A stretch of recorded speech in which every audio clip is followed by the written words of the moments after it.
"She said that she would dance with me if I brought her red roses," cried the young student. "But in all my garden, there is no red rose."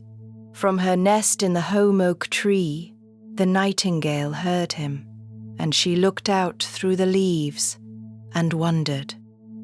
"No red rose in all my garden," he cried, and his beautiful eyes filled with tears. "Ah, on what little things does happiness depend! I have read all that the wise men have written, and all the secrets of philosophy are mine, yet for want of a red rose is my life made wretched." "Here at last is a true lover," said the nightingale. "Night after night have I sung of him, though I knew him not. Night after night have I told his story to the stars, and now I see him. His hair is dark as the hyacinth blossom, and his lips are red as the rose of his desire. But passion has made his face like pale ivory, and sorrow has set her seal upon his brow." "The prince gives a ball tomorrow night," murmured the young student, "and my love will be of the company. If I bring her a red rose, she will dance with me till dawn.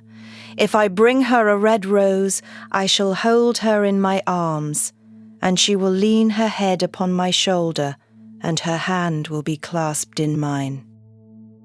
But there is no red rose in my garden, so I shall sit lonely, and she will pass me by. She will have no heed of me, and my heart will break. Here indeed is the true lover," said the nightingale. "What I sing of, he suffers. What is joy to me, to him is pain. Surely love is a wonderful thing. It is more precious than emeralds, and dearer than fine opals. Pearls and pomegranates cannot buy it, nor is it set forth in the marketplace. It may not be purchased of the merchants, nor can it be weighed out in the balance for gold." "The musicians will sit in their gallery," said the young student, "and play upon their stringed instruments, and my love will dance to the sound of the harp and the violin. She will dance so lightly that her feet will not touch the floor, and the courtiers in their gay dresses will throng round her. But with me she will not dance, for I have no red rose to give her." And he flung himself down on the grass and buried his face in his hands and wept. "Why is he weeping?" asked a little green lizard as he ran past him with his tail in the air. "Why indeed?" said a butterfly, who was fluttering about after a sunbeam. "Why indeed?" whispered a daisy to his neighbour in a soft, low voice. "He is weeping for a red rose," said the nightingale. "For a red rose!" they cried. "How very ridiculous!" And the little lizard, who was something of a cynic, laughed outright. But the nightingale understood the secret of the student's sorrow, and she sat silent in the oak tree and thought about the mystery of love. Suddenly she spread her brown wings for flight and soared into the air. She passed through the grove like a shadow, and like a shadow she sailed across the garden. In the center of the grass plot was standing a beautiful rose tree, and when she saw it, she flew over to it and lit upon a spray. "Give me a red rose," she cried, "and I will sing you my sweetest song." But the tree shook its head. "My roses are white," it answered, "as white as the foam of the sea, and whiter than the snow upon the mountain.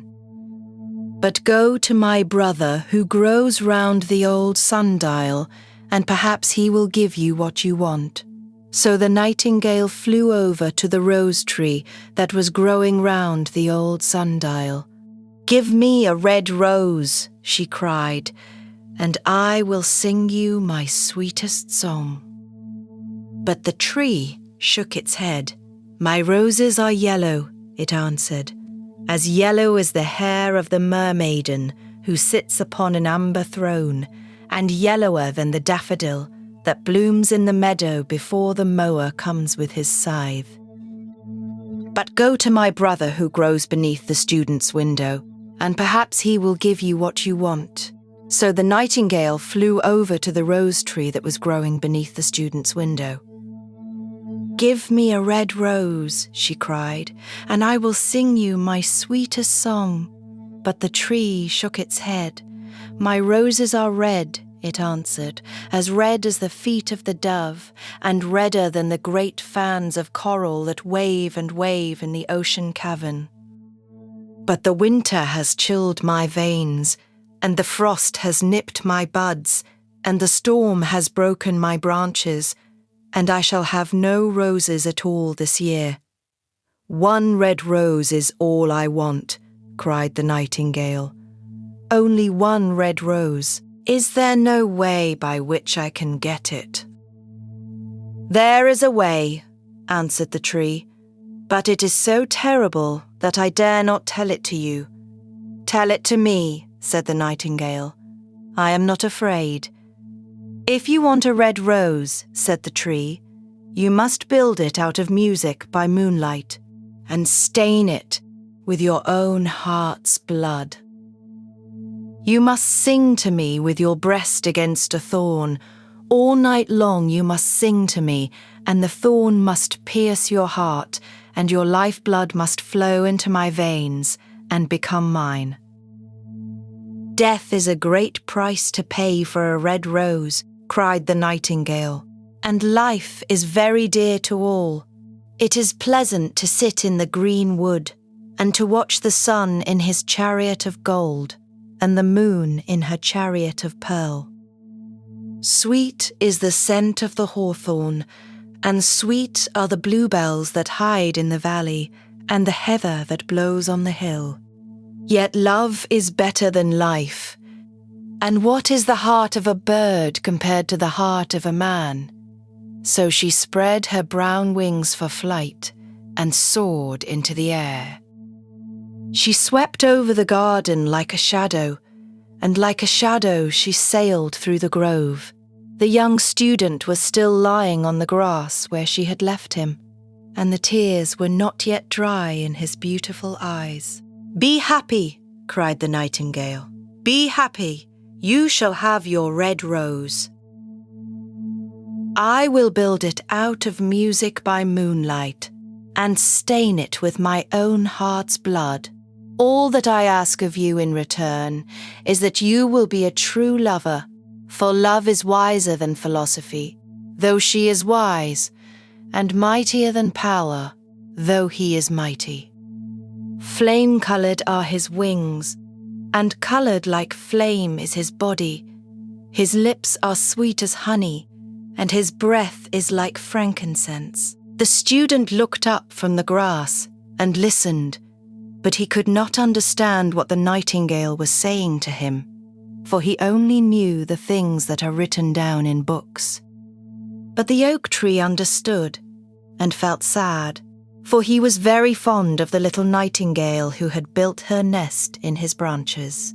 Sing me one last song, he whispered. I shall feel very lonely when you are gone. So the nightingale sang to the oak tree, and her voice was like water bubbling from a silver jar.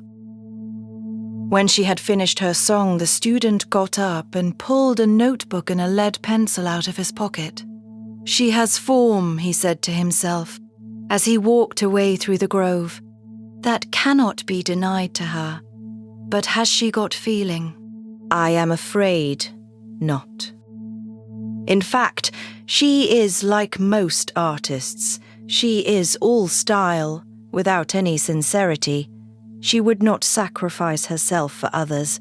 She thinks merely of music, and everybody knows that the arts are selfish. Still, it must be admitted that she has some beautiful notes in her voice. What a pity it is that they do not mean anything, or do any practical good. And he went into his room and lay down on his little pallet bed and began to think of his love. And after a time, he fell asleep, and when the moon shone in the heavens, the nightingale flew to the rose tree and set her breast against the thorn. All night long she sang with her breast against the thorn, and the cold crystal moon leaned down and listened. All night long she sang, and the thorn went deeper and deeper into her breast, and her lifeblood ebbed away from her. She sang first of the birth of love in the heart of a boy and a girl. And on the topmost spray of the rose tree there blossomed a marvellous rose, petal following petal, as song followed song. Pale was it at first, as the mist that hangs over the river, pale as the feet of the morning, and silver as the wings of the dawn. As the shadow of a rose in a mirror of silver, as the shadow of a rose in a water pool, so was the rose that blossomed on the topmost spray of the tree. But the tree cried to the nightingale to press closer against the thorn. "Press closer, little nightingale," cried the tree, "or the day will come before the rose is finished." So the nightingale pressed closer against the thorn, and louder grew her song. For she sang of the birth of passion in the soul of a man and a maid. And a delicate flush of pink came into the leaves of the rose, like the flush in the face of the bridegroom when he kisses the lips of the bride. But the thorn had not yet reached her heart, so the rose's heart remained white, for only a nightingale's heart's blood can crimson the heart of a rose. And the tree cried to the nightingale to press closer against the thorn.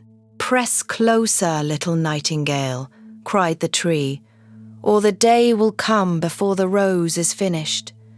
So the nightingale pressed closer against the thorn, and the thorn touched her heart, and a fierce pang of pain shot through her. Bitter, bitter was the pain, and wilder grew her song, for she sang of the love that is perfected by death, of the love that dies not in the tomb. And the marvellous rose became crimson, like the rose of the eastern sky. Crimson was the girdle of petals, and crimson as a ruby was the heart. But the nightingale's voice grew fainter, and her little wings began to beat, and a film came over her eyes. Fainter and fainter grew her song, and she felt something choking her in her throat. Then she gave one last burst of music. The white moon heard it, and she forgot the dawn and lingered on in the sky. The red rose heard it, and it trembled all over with ecstasy and opened its petals to the cold morning air.